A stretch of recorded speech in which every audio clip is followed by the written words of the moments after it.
BC కుల సంఘాల రాష్ట్ర చైర్మన్ కుందారం గణేష్ అన్న గారిని మాట్లాడుతున్నా కోరుతున్నాను.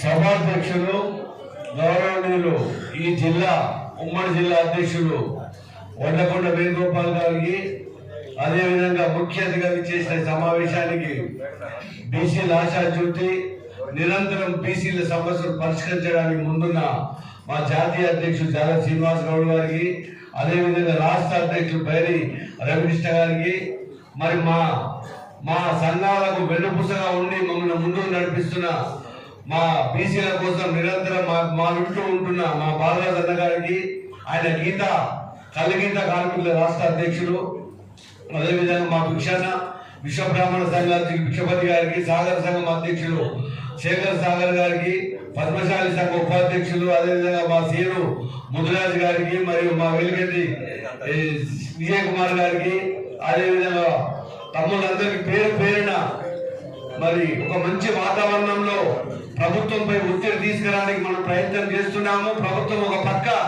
మన విన్నపాన్ని మన్నించి మన సమస్యలు పరిష్కరించడానికి ముందుంటుంది. మరి అన్న ఈరోజు పేపర్ చూసినట్టు చూడలేదు, బీసీ కులగన చేస్తామని చెప్పి ప్రభుత్వం కూడా ఇవాళ పేపర్ స్టేట్మెంట్ ముఖ్యమంత్రి గారు ఇవ్వడం జరిగింది.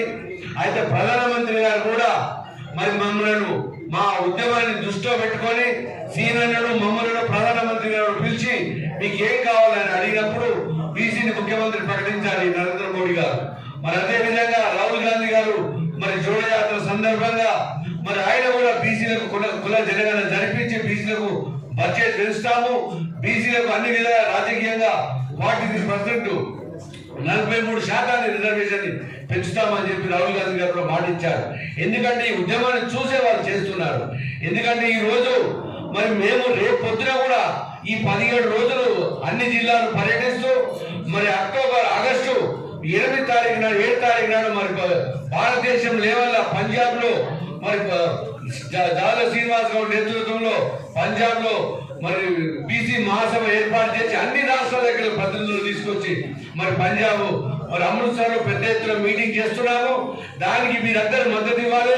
మరి దానికి కూడా ప్రధానమంత్రి గారిని మన సమస్యలపై మనకు రాబోయే బడ్జెట్ లో కూడా బీసీలకు బడ్జెట్ పెంచాలనే ఉద్దేశంతో ఆ మీటింగ్ ఏర్పాటు చేస్తున్నాము. మేము అందరం టికెట్లు బుక్ చేసుకోవడం జరిగింది. మరి ఏదేమైనా కానీ ఇది కాకతీయ రుద్రాంబ కదలాడిన నేల, అడుగడుగున మరి బీసీలకు అన్యాయం వద్దని చెప్పి ఆలోచనతోటి మరి ముందుకెళ్ళవలసిన అవసరం ఎంతైనా ఉందని తెలియజేస్తూ కాలాతీతం అవుతున్నా మిమ్మల్ని అందరినీ చూసే భాగ్యం కలిగినందుకు మరి మీకు కృతజ్ఞతలు తెలియజేస్తూ సెలవు తీసుకుంటా.